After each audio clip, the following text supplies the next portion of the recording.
Hə, istəyirəm. Nə olar? Əvvəlki rəhimli, sevgi dolu Tamerlan gəlsin. Məni bağışla Tamerlan. Nigar ağlamağa başladı. Yaxşı, sənə son bir şans verəcəm. Qrim ustası otaqdan çıxdı və bir neçə dəqiqə sonra bütün makiyajını təmizləyərək və Tamerlan olaraq geri döndü. Mənə niyə xəyanət etdin Nigar?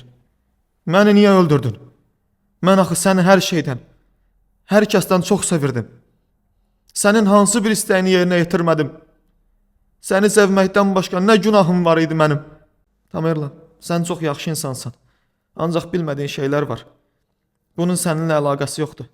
Mən məktəb illərindən bəri Seymuru sevirdim. Onunla nişanlı idim, amma ailəm Seymuru heç vaxt sevmədi. İşsiz, gücsüz, avaranın biridir. Sən əgər onunla evlənsən həyatı boyu səni bağışlayan deyilik dedilər. Mən də onların istəyi ilə nişanımı qaytardım. Sonra sən qarşıma çıxdın. Sənə dərin hörmət bəsləsəm də heç vaxt Seymurun yerinə qoya bilmədim.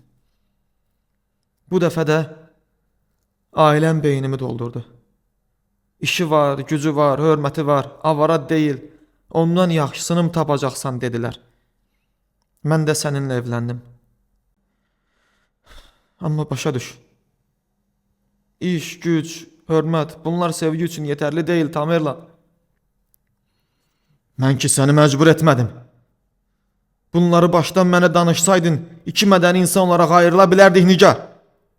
Səncə mən bunları anlamayacaq qədər qanmaz idimmi, ha? Amma yox. Yox Nigar, yox. Belə deyil. Sənin ruhunda fahişəlik var imiş. Elə olmasa hər gün üzümə gülüb, öpüb qucaqlayıb yola saldıqdan sonra arxamca kişi salmazdın evə. Aylardır rola girdin. Oyun oynadın məndən. Aylardır yox, inan. Sadəcə 2 dəfə. Ondan əvvəl sənə xəyanət etmək ağlımın ucundan belə keçmirdi. Sus Nigar. Sus. Mənə nağıl danışma. Sadəcə sus və öp məni. Olarmı? Onu öpüb qucaqlamağa başladı və dedi. Əllərini açıram. Yatağımıza gedəkmi? Gedək. Yetər ki bağışla məni Tamerlan. Tamerlan Nigarın əllərini açdı. Qucaqla məni Nigar. Bərk-bərk sıx. Nigar. Nə olar? Məni tək qoyma. Nigar Tamerlan nə desə etməyə hazır idi. Və artıq Tamerlanın onu bağışladığını düşünürdü. Ancaq yanılırdı. Çünki bu dəfə o Tamerlanla yox, Tamerlan onunla oyun oynayırdı. Bir an içində Nigar belində ağrı hiss elədi. Tamerlan Nigarı qucaqladığı sırada əlində gizlətdiyi bıçaqla qəflətən onun kürəyinə dəfələrlə zərbə endirdi. Hər endirdiyi zərbədən sonra anası üçün ağlayan körpə uşaqlar kimi göz yaşı tökürdü.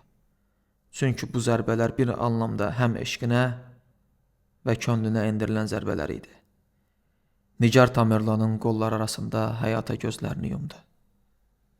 Ayağa qalxan Tamerlan göz yaşları içində son dəfə Nigara baxdı. Bağışla məni, dünyanın ən gözəl qadını, bağışla. Həyatımın qadını, bağışla məni. Sən Tamerlanı öldürdün, Tamerlan da səni. Günlərcə nə Tamerlanı, nə də Nigarı görə bilməyən qonşular nəhayət bir neçə gün sonra evə polis çağırdılar. Polislər evə girər-girməz dəhşətli mənzərə ilə qarşılaşdılar. Tamerlanı ən yaxın tanıyan, haralarda ola biləcəyini ən yaxşı təxmin edə biləcək şəxs Fuad idi. Buna görə də Daxili İşlər Nazirliyi cinayəti dərindən araşdırmaq və cinayətkarın tapılmasında polislərlə ortaq hərəkət etməsi üçün bu məsələ üzrə aparılan istintaqda Fuadı xüsusi təyinatlı işçi olaraq vəzifələndirdi. Təyinat xəbərini eşitdikdən bir neçə saat sonra Fuad istefa verdiyini açıqladı.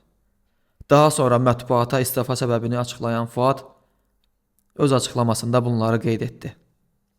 Səmimi söyləyirəm, Tamerlanın harda olduğunu bilmirəm. Ancaq bilsəm də dostumu satıb, onun mənim əlimlə həbsə atılmasını istəməzdim. Buna görə də istefa edirəm. Tamerlan günahsızdır demirəm. Nəticədə 2 insan öldürülüb. Amma o 2 insan da Tamerlanın içindəki insanı öldürdü. Dostumun seriyalı qatil olduğunu düşünmürəm. Yenə də bir hüquq adamı olaraq ən qısa zamanda onun ədalətə təslim olmasını istərdim. Çünki elə bir dövrdə yaşayırıq ki, ortaya çıxmadığı hər gün işlənən bir çox cinayətlər Tamerlanın boynuna atıla bilər. O gündən sonra Tamerlan bir daha üzə çıxmadı. Harda, necə, nə cür olduğunu heç kim bilə bilmədi. Həmin gündən sonra gerçəkdən də Fuadın dediyi kimi qatili aşkarlanmayan hər cinayətdə, xüsusilə də qadın cinayətlərində gündəmə gələn yalnız bir ad olurdu: Qrim ustası.